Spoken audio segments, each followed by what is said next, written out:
অবশেষে কিন্তু দারুণ সুখবর পাওয়া গেল অন্তর্বর্তীকালীন সরকারের পক্ষ থেকে।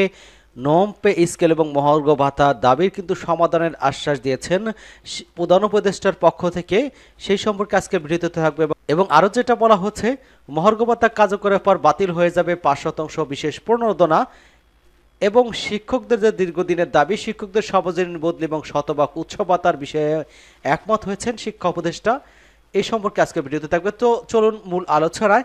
আপনারা ইতিমধ্যে দেখতে পেয়েছেন যে ৫০% মহার্ঘ ভাতা দাবিতে কিন্তু সরকারি কর্মচারীরা মহাসমাবেশ করেছেন কেন্দ্রীয় শহীদ মিনারের সামনে। এখানে যেটা বলা হয়েছিল যে ৫০% মহার্ঘ ভাতা এবং নবম পে স্কেল বাস্তবায়নের ৭ দফার দাবিতে কিন্তু মহাসমাবেশ করেছিলেন ১১তম থেকে ২০তম সরকারি কর্মচারীরা। সমাবেশ থেকে ১৫ ফেব্রুয়ারি কিন্তু মধ্যে সব দাবি দেওয়া মেনে নেওয়ার আহ্বান জানানো হয়। অন্যথায় সারা দেশের সব অফিসে কর্মরত সহ কঠোর কর্মসূচির হুঁশিয়ারি দিয়েছেন তারা। এবং শুক্রবার সকাল ১০টা থেকে কিন্তু এই রাজধানী কেন্দ্রীয় শহীদ মিনারের এই সমাবেশ হয়, বিকেল পর্যন্ত এটা চলে। তবে সমাবেশ থেকে ১৫ সদস্য একটি দল কিন্তু প্রধান উপদেষ্টার সাথে দেখা করেছেন। এখন ৫০% মহার্ঘ ভাতা এবং নবম পে স্কেল বাস্তবায়ন সহ ৭ দফা দাবিতে কিন্তু আন্দোলনরত সরকারি চাকরিজীবী ঐক্য পরিষদের নেতাদের দাবি দ্রুত সময়ের মধ্যে সমাধানের আশ্বাস দেওয়া হয়েছে। ১৫ সদস্য একটি প্রতিনিধি দল প্রধান উপদেষ্টার কাছে স্মারকলিপি দিতে চান। তখন প্রধান উপদেষ্টা ব্যস্ত থাকায় তার হয়ে সহকারী একান্ত সচিব সাব্বির আহমেদ তাদের এই আশ্বাস দেন। ঐক্য পরিষদের নেতাদের সাব্বির আহমেদ বলেন, আপনাদের অনেক দুঃখ কষ্ট আছে, সেগুলো আমি দেখছি। সেগুলোর মধ্যে অগ্রগতির দাবিগুলো দ্রুত সময়ে সমাধানের জন্য সংশ্লিষ্ট কর্তৃপক্ষের কাছে পাঠিয়ে দেওয়া হবে।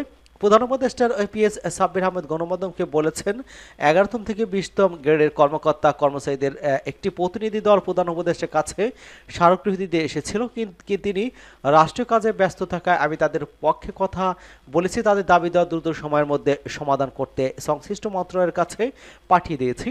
প্রধান উপদেষ্টা তাদের দাবির বিষয়ে কনসার্ন, আশা করছি দ্রুত সময়ের মধ্যে এই বিষয়টি সমাধান হবে। এবং বাংলাদেশের সরকারি কর্মজীবী উন্নয়ন পরিষদের সাধারণ সম্পাদক এবং ঐক্য পরিষদের সমন্বয়ক আসাদুল ইসলাম বলেন, ২০১৫ সালে সর্বশেষ পে স্কেল দেওয়া হয়েছিল। প্রতি ৪ বছর পর পর পে স্কেল দেওয়ার কথা, সেটি আর হয়নি এবং সেটি আলোর মুখ দেখেনি। আমরা দেখেছি গত ২০১৫ সালের পর আর কোনো পে কমিশন গঠন হয়নি এবং তারপর কিন্তু ৫% ইনক্রিমেন্ট চালু রয়েছে।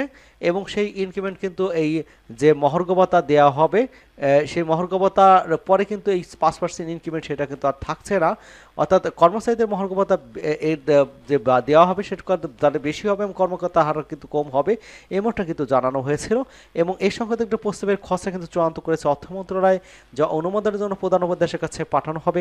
১ থেকে ৩য় গ্রেডের মহার্ঘ ভাতা হবে মূল বেতনের ১০%, ৪ থেকে ১০তম গ্রেডের চাকরিজীবীদের ২০% এবং ১১ থেকে ২০তম গ্রেডেরা ২৫% মহার্ঘ ভাতা পাবেন। এতে সর্বনিম্ন ৪,০০০ থেকে সর্বোচ্চ ৭,৮০০ টাকা বেতন বাড়বে। স্কেলের মারপ্যাচের কারণে কিন্তু কেউ ৪,০০০ টাকার কম এই ভাতা পাবে না। তবে মহার্ঘ ভাতা কার্যকরের পর থেকে আগের সরকার যে ৫% বিশেষ প্রণোদনা, সেই সুবিধার কিন্তু আর বহাল থাকবে না। অর্থ মন্ত্রণালয়ের কর্মকর্তারা এটি গণমাধ্যমকে এই তথ্য জানিয়েছেন। তারা জানিয়েছেন যে পেনশনভোগ্যত কর্মকর্তা কর্মচারীরাও মহার্ঘ ভাতা পাবেন। এবং শিক্ষকদের এখানে বলা হচ্ছে যে শিক্ষকদের সর্বজনীন বদলি এবং শতভাগ যে উৎসব ভাতা সে বিষয়ে একমত পোষণ করেছেন উপদেষ্টা। এটা কিন্তু ১০ই ফেব্রুয়ারি প্রকাশিত, আপনারা দেখতে পাচ্ছেন। বেসরকারি শিক্ষক কর্মচারীদের আসন্ন ঈদে শতভাগ উৎসব ভাতা, সরকারি নিয়মে বাড়ি ভাড়া, মেডিকেল ভাতা, সর্বজনীন বদলির দাবির বিষয়ে একমত পোষণ করেছেন শিক্ষা উপদেষ্টা অধ্যাপক অহিদুদ্দিন মাহমুদ। তিনি গতকাল রবিবার এই সভা অনুষ্ঠিত হয়। অন্তর্বর্তী সরকারের শিক্ষা উপদেষ্টা অহিদুদ্দিন মাহমুদ এবং ধর্মোপদেষ্টা অধ্যাপক আফমা খালিদ হোসেনের সাথে নেতৃবৃন্দ কিন্তু মতবিনিময় সভা অনুষ্ঠিত হয়েছে।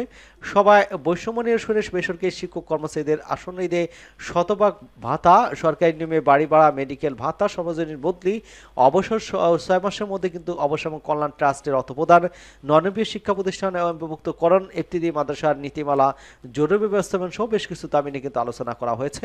শিক্ষা উপদেষ্টা শিক্ষক কর্মচারীর যৌক্তিক দাবির সাথে একমত পোষণ করেছেন এবং পর্যায়ে কর্মে তা সমাধানের চেষ্টা করার আশ্বাস প্রদান করেছেন। তিনি আর্থিক সমস্যার কথা তুলে ধরেছেন, তবে অর্থ উপদেষ্টার সাথে আলোচনা করে পর্যায়ক্রমে সমাধানের চেষ্টা করবে বলে তিনি আশাবাদ ব্যক্ত করেছেন। এবং ইতিমধ্যে কিন্তু বেসরকারি শিক্ষা প্রতিষ্ঠানের শিক্ষক কর্মচারীরা কিন্তু প্রেস ক্লাবের সামনে ব্যাপকভাবে আন্দোলন শুরু করেছেন এবং আন্দোলনের মাধ্যমে তারা যাতে কোন চান সেটা হবে কি হবে না সেটা দেখার বিষয়।